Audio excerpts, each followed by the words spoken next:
Hi, my name is Evelyn. I am doing my regional blocks video. Right now it's 12:10 and I just got called into the hospital to do an axillary block on a 65-year-old female. She's here for an ORIF, the distal radius.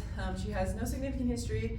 She's an ASA1, no known allergies. All her labs are within normal ranges. She's on no chronic meds. Her physical exam is normal. So proper uses of the axillary block is surgery below the elbow. It also has lower risks and complications than the ISB or the supraclavicular block. It's not done under general anesthesia because it's a terminal nerve, so we need the patient to communicate sensation and real-time feedback for us while we're doing the block. So I would go over consent, risks, benefits, and alternatives with this patient. So the risks of this is that you might have blast syndrome, and then from intravascular injection, you could have bleeding, hematoma, nerve damage. Some benefits is that you have post-op pain control. You could also make this a surgical block with a higher dose, and that's what we'll be doing today with our local. You would have less blood loss. You can avoid having general anesthesia if you need. And then alternatives, you have higher pain, potentially after surgery, you would have to do general anesthesia. And then you would also utilize IV opioids. So after I'd go over that with her, we would get consent, and then I would gather my supplies and help. So I would need my ultrasound, a sterile sleeve, gel, my nerve block tray, 30 mils of bupivacaine, 0.5% since we're doing a surgical block with this. And then 5 centimeter 22 gauge B bevel stimuplex needle, peripheral nerve stimulator, open injection pressuring monitoring system, stopcocks, NS for hydrodissection, chloropipe, and sterile gloves. So then when I get to meet the patient, we'd ID the surgical site, and then I'd initial the proper limb that we're doing and make sure the patient agrees. I'd hook my patient up to the monitors, so SpO2, EKG, blood pressure, and nasal cannula if needed. We'd do a timeout, so right patient, right time, right limb, right drug, right dose, right procedure, and then I'd sedate my patient with 2 milligrams of Versed for this block because we're not doing it under general. So positioning the patient, and we wouldn't do it under general. The patient's going to be supine. They can have a pillow for comfort. Their arm is going to be adducted and held at a right angle, 90 degrees. And so the patient will be supine, laying like this. You can move like slightly more that way so your arm can be nice. Okay, so abducted 90 degrees, and then I would sterile prep, sterile gloves, and mask and hat if I needed. So then some of my external landmarks that I would look at for this block, the arm is positioned correctly, so 90 degrees. You have the axillary fossa, and then you have your pec major insertion, then you have your lats underneath, and then you just make sure that you're doing this in the medial aspect of the proximal humerus. So then some of my internal landmarks that I would identify with a linear ultrasound probe, because it's really shallow, it's only 1 to 3 centimeters below the skin block. So I'd identify the axillary artery, that's my main landmark, and then around the axillary artery would be the median nerve, which would be superficial and lateral to the artery. The ulnar nerve would be superficial and medial to the artery. The radial nerve is posterior and lateral or medial to the artery. But these all kind of just depend on people's anatomy at the same time. And then your musculocutaneous nerve is going to be in the fascial layers between the biceps and the coracobrachialis muscles, and it's often a hypoechoic flattened oval structure with a bright hyperechoic rim. And with that, I'm just going to do my probe. Yeah, so if you unfreeze.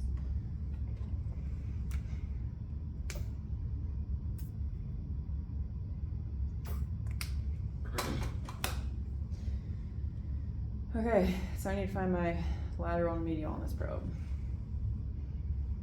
So now I'm in the axillary. I see my axillary artery, and I'm gonna scoot a little bit back on my depth. So I'm at like 2 centimeters. I see my axillary artery beating. I can compress it if I need to just make sure, but I can already see my nerves, and if I slide my probe proximal or distal, then I can see this musculocutaneous sliding off more into the muscle fascia.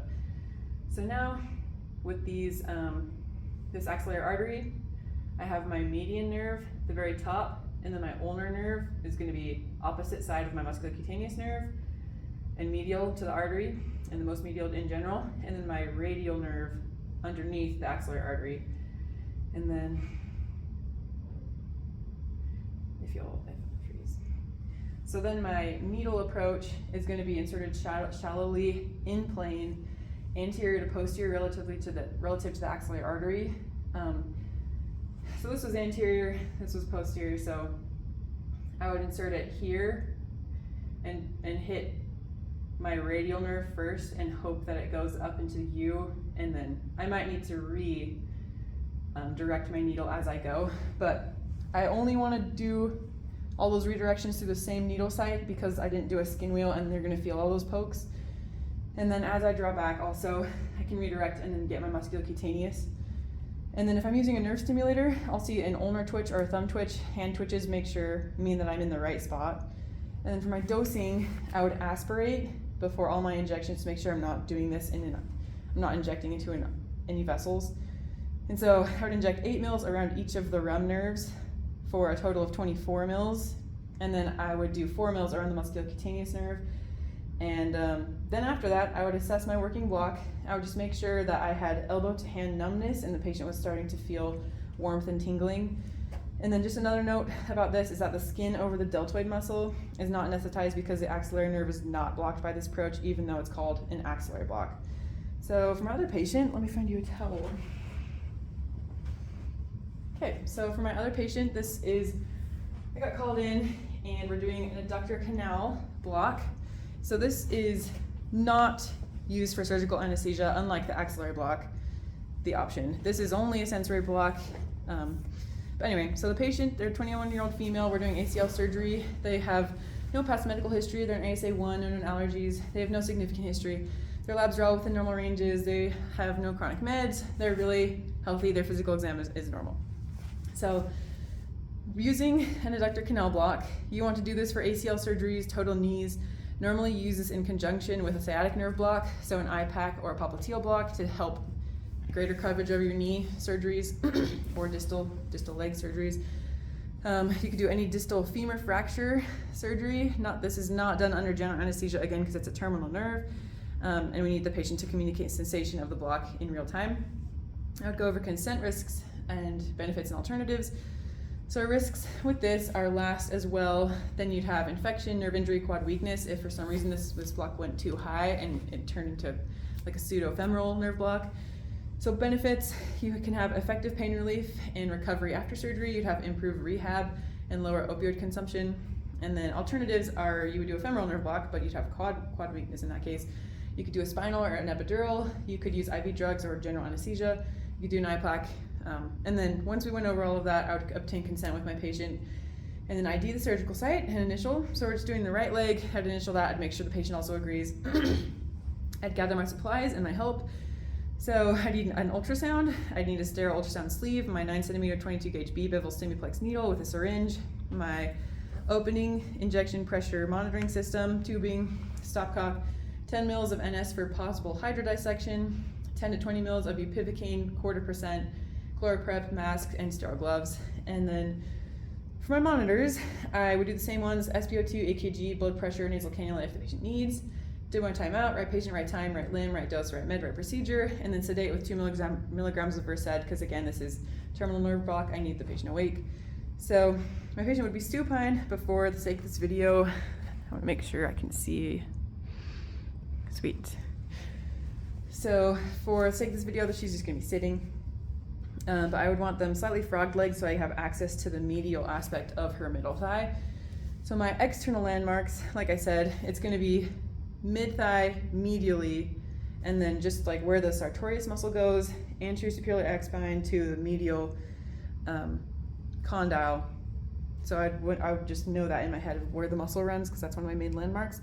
Then my internal landmarks with my linear probe, but a curved if the patient has a lot of subcu in their leg, are my sartorius belly, and then my superficial femoral artery.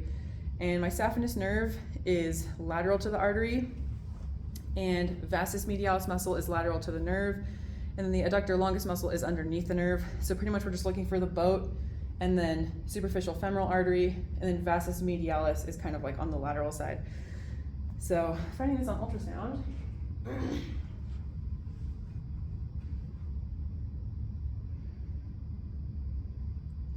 All right, so I have my medial and lateral.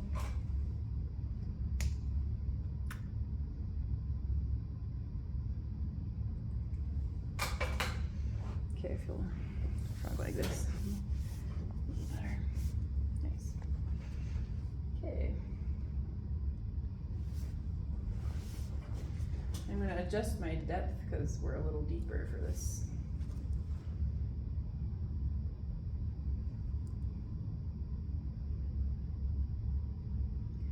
Okay, so I found my sartorius muscle.